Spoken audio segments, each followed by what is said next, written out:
أعوذ بالله من الشيطان الرجيم.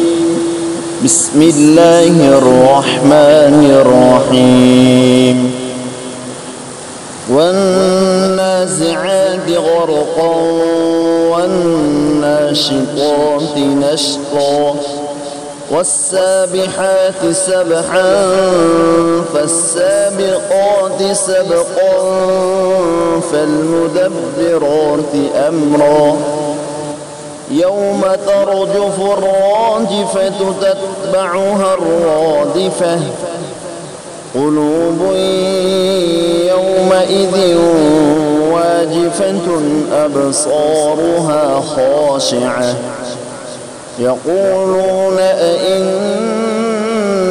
لمردودون في الحافرة أئذا كنا عظاما نخرة قالوا تلك إذا كرة خاسرة فإنما هي زجرة واحدة فإذا هم بالساهرة هل أتاك حديث موسى إذ ناداه ربه بالواد المقدس طوى اذهب إلى فرعون إنه طغى فقل هل لك إلى أن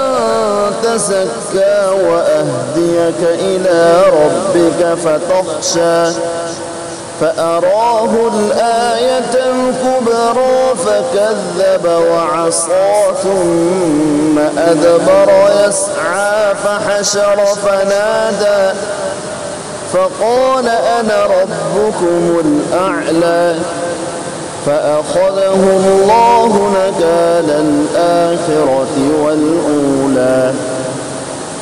إن في ذلك لعبرة لمن يخشى أأنتم أشد خلقا أم السماء بناها رفع سمكها فسواها وأغطش ليلها وأخرج ضحاها والأرض بعد ذلك دحاها أخرج منها ماءها ومرعاها والجبال أرساها متاعا لكم ولأنعامكم فإذا جاءت الطامة الكبرى يوم يتذكر الإنسان ما سعى وبرزت الجحيم لمن يرى فأما من طغى وآثر الحياة الدنيا فأما من طغى وآثر الحياة الدنيا فإن الجحيم هي المأوى وأما من خاف مقام ربه ونهى النفس عن الهوى